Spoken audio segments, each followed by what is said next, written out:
get up and go, no matter the road. Gotta keep your head held high. Gotta keep on praying, keep on slaying. Gotta keep that pretty smile. But she's ready to battle. Hello, and you're welcome to another episode of the Cut the Cutting Culture and Female Genital Mutilation Now podcast. My name is Kris Ero, and as always, I'm glad to be here. Now, today we have a guest, in the studio. Her name is Mrs. Margareth Onah. She's the founder of Safe Haven Development Initiative. She's also a notable advocate for women and our indigenous challenges. We have so many challenges. But today we'll be focusing on one area of her work, and that is female genital mutilation. Now, she's very versed in, in the southern part of Nigeria, the work that she does. But then again, she touches other parts of the country as well. So we're going to head over to her now and hear directly from her. You're welcome to the studio. Thank you so much. I'm glad to be here. Okay. What challenges have you really encountered in the course of the work that you do? Yeah, FGM, FGM is done like where I'm working in the south of Nigeria, in Cross River State. FGM is a ceremonial thing for them. When a girl is of age and is about to be married, the night of her bride payments, they are going to cut her. Wow. It's going to be a big ceremony thing in that community. Everybody knows, this person is getting married, and so she's going to be cut that night. Okay. And when they are cut, it's not that the cutting is just, imagine a man, you married a woman and you're taking a woman with sore, with wound, bleeding. Imagine that kind of a thing. So some of them will die. Some of them will bleed, and those sores will be there, for a long time. Illness, and women, they antagonize each other. If you're not caught, and I'm caught, my mom will be, talking to your mom. Look at you, your daughter is not caught. So those women, they will go and make sure, farm and make money to ensure that there's money to cut their daughters. So it's even expensive. It's not a small thing.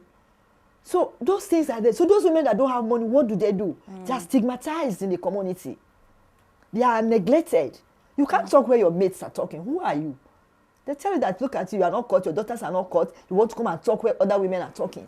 It's amazing. Up till now. Now with the campaigns now, yes, people have now become aware. The dangers associated with FGM. Yeah. Before, they were not looking at those dangers. They don't care. That's not what their interest was. It was that I must circumcise myself, circumcise my daughters, so that the community will accept all of us. But because of the campaigns that have been going, and people now have knowledge of what really this FGM is, they have seen that, no, the FGM affects their sexual rights. The FGM prevents them from delivering safely. So when they see us, some women will develop pus after they have been caught. And because of that pus, they'll just lock you inside the room there. And nobody goes to her. They say, it's that compound. There's one woman there that has wound in her vagina. So don't go there. That kind of thing. So they just leave you there until you die. So they know the consequences. But because of they say it's their tradition. That's why some people are still holding on to it. You see, and in the communities, it's not that they're going to fight you and say, don't come and talk to us and all that. No, they won't do that. They have their own ways of the older women making them look as if you don't circumcise your daughter, nobody is going to marry her. I think you see that kind of a thing. So the challenge there now is the men, they're circumcising these girls because of the men. It's not for the woman. Of course. It's for the man. So we now try to bring the men together to tell them sexual pleasure is a fundamental human right for both males and females. Not just for men. No, not just for men. Until the men are able to see that sexual pleasure is for both, they are not able to say stop cutting, Most of those communities that they've cut all their women, the men say they don't have sexual pleasure. One of the times I went for campaign, one of the chiefs says, Margaret, all our women don't have sexual pleasure. Tell us, what are we going to do? I think what also helps in your own case is the fact that you are not working on the mindset that this is a crime. You're working on the mindset that, okay, it's culture, it's endemic. So it's deeper than actually coming to tell people it's a crime. No. Is You it? see, the law is there. Okay. Initially, the law wasn't, nobody was hearing about the law. So in Cross River State, the child right law is there. And it's part of it, the FGM law. So what we did was that we printed so much of the law. Every community we go to, we want to passed see. it round. Yes, the law is available. If you do this, this is what's going to happen. And then the chiefs, we met with the chiefs in different communities. After they read the law, we say, go back and let your people know about this law. So by the time they saw that nobody wants a policeman to come to their community, to a family, and arrest somebody, they feel ashamed and embarrassed. Yeah. So they don't want that kind of a thing. So when we start telling them that the police is going to come to arrest whoever does this, they became scared. Well, you know, another challenge that we have with that is the fact that I think awareness is more of the work, because by the time you let people know that it's a crime, you're going to be arrested. Like we've had other guests on the podcast who shared experiences and stories of people who actually are doing it on the ground. Yeah. So because it hasn't registered in their minds yet that it's a crime, they feel like you're trying to rob us of our culture. So if you are saying it's a crime, okay, we allow you, but then we go underground to do it. I think that is the main challenge. How do we stop that underground movement? Okay, what we did in that kind of a thing was that we are not just going to the community to talk to them about sensitizing them and leaving them. We get the people in the community, we tell them, we are not coming to give you new knowledge. We want to hear from you, we want to learn from you. Yeah. Because when you go to the community as if I know it all, this is it, they'll say that that's Western culture you're bringing to them. So we make sure that we bring the young, the old, men, women, boys, girls, adolescents. Everybody we train together. them, yes. We train them and make them to form their own groups in the community. We give them a kind of a timetable. You people go, if it's only your group, go and be talking to them. Women's group, talk to women. Men's group, talk to them. Adolescent groups, talk to them. So by the time I come to visit you and I tell you, have you heard of this? This is what they said is happening concerning this. And they saw that those things you're saying that are wrong, they are experiencing it in their community. They say, I will join you. To be easier for them to receive it. So they're like, we are putting eye on each other. If anybody is caught or you hear that they are, because when they want to do it, they have a sign that they either put a mark or somewhere that you know that they are going to do a child. Then it's for you to go and report at the right place. Okay. So the palace of the king or the women leaders, you know, we have a human rights training that in every community we are going to, women are educated on their rights. So by the time we begin to show them all these things, most women have started coming out. Yeah. And they started deciding that, okay, yes, children are dying because the clinics are so far away. Before you start running to take a child to the hospital to stop that bleeding, that child would have died. Is there an age limit? Like, yeah, if a girl crosses 9 years old, 10 years old, she's no longer eligible for the court? No, it's not like that. Okay. The thing is that from some communities, they start maybe from age 5, if a 5-year-old child, some 9. But when you want to get married, if you have not done it as this adolescent, that night of your marriage. So a 40-year-old woman now who has never gotten married would have to have that done. Exactly. And even a pregnant woman who has not been caught earlier, by her 6 months of pregnancy, she must be caught. While pregnant? While pregnant. Wow. Yes. You know, of all the episodes we've had, this is the first time I'm hearing this particular one. It's shocking. While pregnant? While pregnant, you must be caught to be accepted in your community. Wow. I think at this point we're going to go on a quick break and let's just ruminate on what we've just heard, and we'll be back. She is a warrior,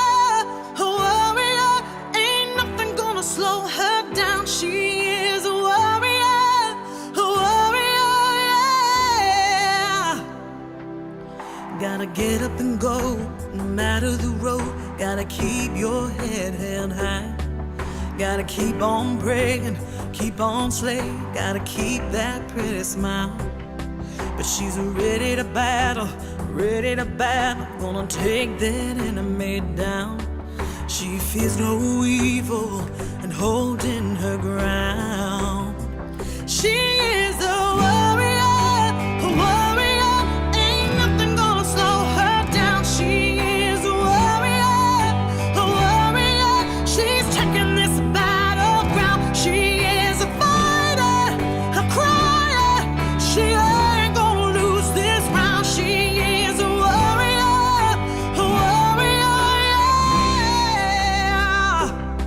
She sees a way and it ain't paved, rubies of gold.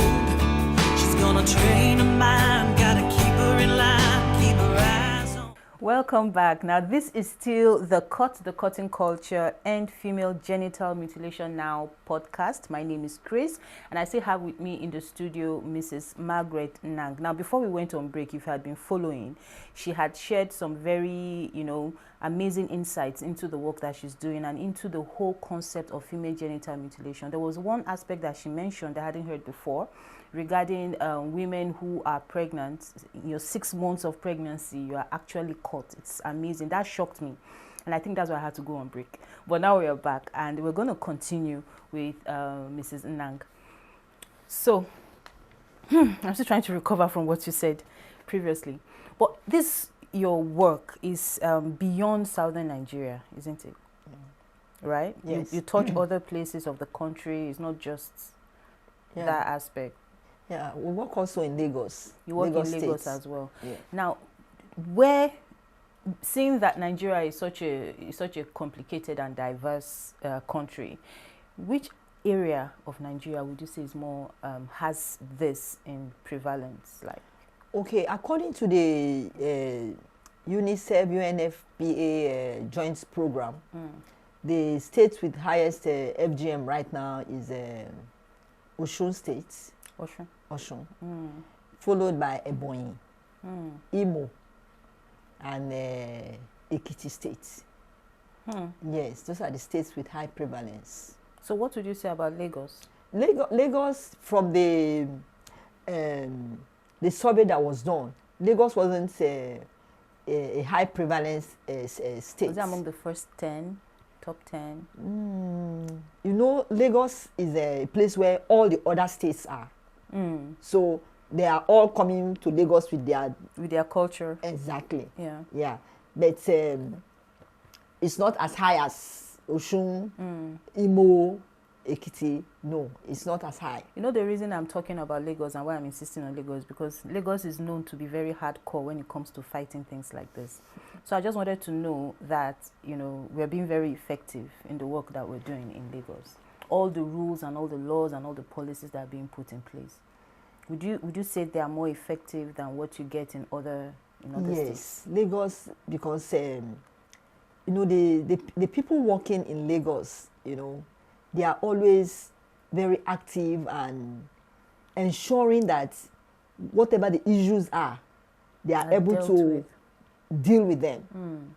Like FGM now, in places like Oworoshoki, Mushin, Ikorodu, those were the places that we went on doing surveys and we saw live. People are still doing it. Yes. But I know that the prevalence has reduced. But despite that, those people that are still doing it, what has happened? Nobody has arrested anybody.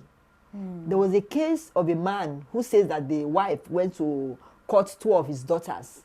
And he wanted, Lagos, yeah? Yes, in Lagos. And he wanted to take the woman to court. And he was trying to find out if in Lagos we have been able to arrest anybody. The Child Protection Network wanted to handle it for him. He said no, that he wants to do it personally. So we just left him. Wow. Yeah, so this is a man who is fighting for his daughter. Yes. But his own wife was circumcised? Yes, she was circumcised. He didn't know? No, not that he didn't know. He knew, and he did because of the way the woman is reacting now. So that's why he doesn't want his daughters to be caught. But the woman secretly went and caught the two daughters. Yeah. So implementation of law, people don't want to report when they see these things being done. It's not that it's not being done. who will go and report who? They are afraid. So I think what we need to do more is let people have access to who to call, which number to call. You don't have to come in the public to say, I saw my neighbor, Mama Nkechi, Papa, this person cutting his daughters. If you have a number, if they are used to a number, I think people should be able to send messages. And yes, anonymously, they should be able to do that. And then beyond just sending messages or reporting, you also need to know that something is being done about it. Exactly. Because just as you said, I mean, everybody's reporting, but you see the person you reported back home doing the same thing, and you're wondering, so why am I wasting my time? That's it. Right? So it's what particular story beyond that, is there any particular story that you can share that would let people truly understand the deep-rooted impact of this practice? Yeah, there was this girl from Imo State. This was about 5 years ago. I was called to go and check her. When I got there, the girl was caught at the age of 12. At the time I met her, she was 17. And that part where the clitoris was removed has developed into the flesh just grew up, and a big flesh was just there that the girl can't even walk or do anything. Like a growth. A growth, yes, a growth came out of that place. So it became a challenge. They started looking for who to support so that they could do a surgery on her. Eventually, the Imo State governor's wife, Mrs. Okorocha, then was the one that eventually helped us her to, get her fixed up. And now she's very well. She's okay. Nothing again. She's very, very fine now. Wow. Yeah. And this is just one story. Exactly. And because it was reported. And because it was reported. Yes. So you can imagine all those undisclosed situations. Yeah. And again, we cannot not emphasize the fact that fatalities occur as a result of this practice. Sometimes when girls or women are caught, they will bleed, and the bleeding will be so severe that it might not be stopped. There are some cases whereby when a woman is pregnant, as a result of no clitoris, when the baby is trying to come, when the body is expanding for the because baby. I want to use this as an example now. This is the clitoris. It has been taken off. And this is the vagina now. The baby wants to come out. Because the clitoris is not there for the things to expand. It will be just like hitting a stump. And at that point where the baby is doing that, baby is getting weak. The woman is pushing. She's not able. She's struggling. Because the clitoris is not there to expand for the child to come out. And when that happens, or it continues, you see a woman will be in labor. They say, she's been in labor for hours, 24 hours, for days. Either the child becomes weak, or the woman becomes weak, or both of them will even die because the clitoris has been taken away. And again, like I always want to make people to see reasons. Why is FGM being done? Because men say that women don't have a right to sexual pleasure. Until the men begin to see that the woman too has a right to sexual pleasure, those communities, they will not stop cutting. And also the fact that they believe that a woman who is not caught to be promiscuous. Exactly. Which we have found to be a very stupid belief. In most of those communities, when I get there, when we have shared knowledge, I'll ask how many women there that are not caught, that are promiscuous. They will say none. They say none. So it's just a mind thing. And it still buys into the patriarchy. That is of the whole thing. Exactly. What is shocking to me is the fact that in this day and age that we're in, with all the information, literally everybody has a smartphone now. Exactly. So you have information just at the tip of your finger. Yeah. I mean, tip of your fingers. And yet, people have blinded their minds to the fact, to reality. I'm wondering how, personally, I want to ask you, because I'm trying to put myself in your shoes. If I was the one doing this work, I'm trying to imagine how frustrated I will be You understand? When I'm trying to get a point across and I'm showing you the facts, I'm showing you the ones, the twos, the threes, and your mind is just blocked and I say no. Like, what does it do to you? Your mental health, for instance. I think it's very important. Yeah. Initially, I used to like, I'm fed up, let me put it that way. But you see, the people in the communities, they don't want you to come and make it look as if you want to come and teach them. Like, who are you? Yes, That kind of thing. what they should be doing. Yeah. No, they don't want that. And what did I now do? I go there with the mindset of, I want to learn from you. Tell me what happens when you circumcise your daughters. The good things and the bad things. Let us see and compare. They themselves will start telling you how they bleeding, how they sharp the pains, how somebody dies, and they will tell you all the negative things. I say, you're having all these negative things and still you're doing it. Why are you doing it? That is where now you see that it's okay, let us redefine the culture. Instead of cutting, let us just celebrate. Can you see? So that's I like the way. that, redefine the Yeah, culture. that is the way we were able to, those communities that have stopped it now, they started redefining their culture because it's a celebration for them. Yeah. So if you're celebrating your daughters by cutting them, you can still celebrate your daughter without cutting her. cutting them. Yeah. So why don't you do that celebration? So do you know what they do now? We call it alternative rites of passage ceremony. Every child or every girl that is supposed to be circumcised in this community, they will fix a time. People, whatever I want to give to them, bring, because they exchange gifts. Yeah. They will cook food. They will dance. But they are not going to cut them. So, community to community, instead redefining their culture without cutting So them I like girls. that. So you're not just telling them don't do. You're now telling them, hey, there's an alternative. Exactly. There's also something else you can do. Exactly. And I think that's very key. You know, so, and they have been accepting. And their chiefs, too, when they go back and tell them, now we are going to do this ceremony, we are not going to cut it. Every girl that needs to be circumcised, but no circumcision. Let us fix a day. You see that they'll fix a day. Families. We now say that they don't even have to wait for the whole community to come at the same time. They can, even individual families. This is your daughter, you think it's time for her to be circumcised. Yeah. Okay, there will be no circumcision, but the ceremony will be done. You invite people to come there. You know, their mothers receive a lot of gifts. They spend money to do it, and people then they will not receive come. gifts at Exactly. all. So they don't want to miss those things. So there's a whole lot involved in this practice. Much deeper than us just saying, hey, it's a crime, No, you no, know. no, no, no. So it's deeper than Yeah. that. Thank you for shedding It more light on that. But I thank you for the work you're doing. Honestly, I have to commend you, all of you that do this, because I know it couldn't have been easy. It's not easy. Yeah. The question I asked before, and I talked about your mental state. How do you keep at it? How do you keep pushing? You know. So I think it's the purpose, the drive. We can sense it even in the way you're talking, and we thank you for that. But going forward, what is your forecast?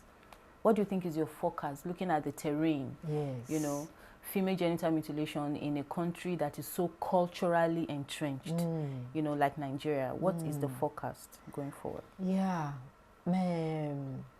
I saw that in most of those communities, the girls, most of them, they don't want it because they've heard All the the stories. implications. Yeah. They are scared, you know. And because they are scared, where are they going to run to? Who will keep them? Who will hide them from their parents? Because they can just withdraw them from school because they want to go and cut them. If they have a place they want to run to, they would rather prefer to run and go to that place and hide so that they won't be caught. But most of those communities, we don't have things like that. So what we are looking at now is to have maybe shelters in different locations. They will be put in shelters and be going to school. From there. And they will not be allowed to be caught. And we'll have to increase our awareness creation. Because going once or twice and you just forget it. It's not enough. No, it's not Because enough. the kind of change that we want does not happen in one day. Exactly. So Yeah, consistency. the consistent thing. And there must be funding. If there's no funding, you cannot do that. You know, to go into the inter villages. You see me on the bike, they carry me bike. We are going to very far villages to go and meet with their chiefs, meet with their mothers, to tell them this thing is not right. And see, they've been agreeing to it. Yeah. And there's a lot of improvement. Yes. So you predict that in another year, in another 2 years, yeah, we are looking we're at going to have less exactly. incidents. Yeah. Exactly. So, Mrs. Inang, earlier you had mentioned several states where you think this, where research and statistics have shown that this practice is more prevalent. You mentioned states like Ebonyi, Imo, Osun, Ekiti, right? Of all these states, is there any one of them that has proven to be resilient or relentless in this fight against FGM? Yeah. Like I told you, the UNFPA and UNICEF partnership or joint program to end FGM in Nigeria has been very, very effective in those states. Initially, Oyo used to be the highest, but with that joint program, it now became Osun. Wow. Yes. And Osun now too is working so hard at bringing the numbers down. Yes, bringing the numbers down. The work has been going on so well. Ekiti, they are doing very, very well. Very, very well, bringing down the FGM. If you see, a lot of NGOs are working inside the communities, working so hard that FGM is not as the way it used to be before anymore. Because we are in the network of so to end FGM in Nigeria. Yes. So we yeah. have a platform where we come to share reports, different things that we have done. So we notice that things are not as they used to be again. The old women, the old men, the children, they are all speaking up against FGM. So FGM is not as the way it used to be as again. it was. Yeah. So if you have to give one of those states an award, which one would you give? For doing so well? Osun State. Osun State, even more than Oyo. I'm telling you, Are you Osun serious? State. The work in Osun is something else. Massive. Yes. Wow. It used to be very, very high. Osun. The beautiful thing is, Oyo is known as an academic state, right? Which is ironic. No. Right? So I just want to know, when you talk about enlightenment, you talk about awareness, you cannot rule out education. So does it play a role? Is there any effect that education has on this practice? FGM is one thing I have seen that the professor, the doctor, the medical practitioners that are cutting the people, they're not educated. They are. Yeah, and they are the ones doing it. They know the effects. And they are the ones doing it. I've seen professors that come home from America with their daughters to come and circumcise in Nigeria. From America? Yes. The funny thing, we had a guest here who works in UK. And she said that this practice is actually being done in the UK. Yes, it is. So you have Somalians, you have even other countries who are doing it there. So they run from their country. Exactly. But why is this person running from America to Nigeria? Because there's a law in America. There's a law in America. I think that law is effective there. It's effective. Yeah. That's why you see them coming back home to come and... So this person is not just enlightened. This person is well-traveled. Exactly. Bring their daughters back. Quite educated and yet still doing this. Yes. So I think I like the fact that we are stressing on this point so that people know. Because when we talk about this, people just assume, it's somebody from the village that does it, the person that sells tomatoes on the streets. It's not. It can be the person that is actually probably leading. Oh, exactly. Because when somebody sees the professor bringing his daughter to come and cut, say, then who are you? Who am I not to do? Who are you? They want to do the same thing. Okay, so now that we have ascertained the fact that education doesn't dampen the practice, basically, what do you think the government needs to do more? And I'm saying this because, you had mentioned that somebody brought his child from America to Nigeria, mostly because America has rules, has laws in place, and they're very effective at carrying out those laws. So how can we protect our children, the minors who are the victims in this whole practice? The law must be enforced by the government. And the only way the law can be enforced by the government is to ensure that people report when they see these cases. Somebody has to report, and there must be awareness. If people don't know, some people don't know that the law is there. So if the law is being advertised, there's a law to protect our children against FGM. If you see anybody cutting his daughter report to this place, you see that people will start reporting. So the government must protect the children. And the only way the government can protect the children is enforcing the law. So if the law is not enforced, how will you know who is involved? So we are back to square one. Yes. So Makes no difference. It does. It makes If no you have difference. laws that are not enforceable. Implemented. Yeah. Yeah. So implementation of law is a major thing for the government to do, to see that our daughters are not caught anymore. So thank you so much, Mrs. Margareth Onah, not just for the work you do, but for also coming on this podcast to further enlighten us. We have learned so much, and we pray that your organization, the Safe Haven Development Initiative, continues to get the support that it requires. So, but before we go, do you have any last word, any last thing to say? I am glad that I'm invited to go see Hope to talk on FGM, and I always want to come back anytime you call me again. I appreciate you so much, and I want to see to it that the fight against FGM really wins. We want to succeed, and I want to be carrying my placard, ensuring that FGM comes to an end in Nigeria and globally by 2030. Thank you so much for the privilege. Thank you. And with that, we come to the end of another fantastic episode of Cut the Cutting Culture. Mrs. Onah has said everything already. You know, the work is not just for them, it's not just for the government, it's also for you and I, you know, the lay people out there.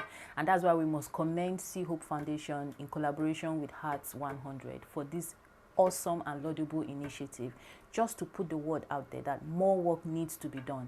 So it's about time that we pick ourselves up, you know, and get at it. Let's protect the child. Let's protect the woman. Let's ensure human dignity. My name is Kris Ero. Thank you so much. Next episode, I'll be here. She is a warrior, ain't nothing gonna slow her down. She is a warrior, yeah. Gotta get up and go, no matter the road. Gotta keep your head held high. Gotta keep on praying, keep on slaying. Gotta keep that pretty smile. But she's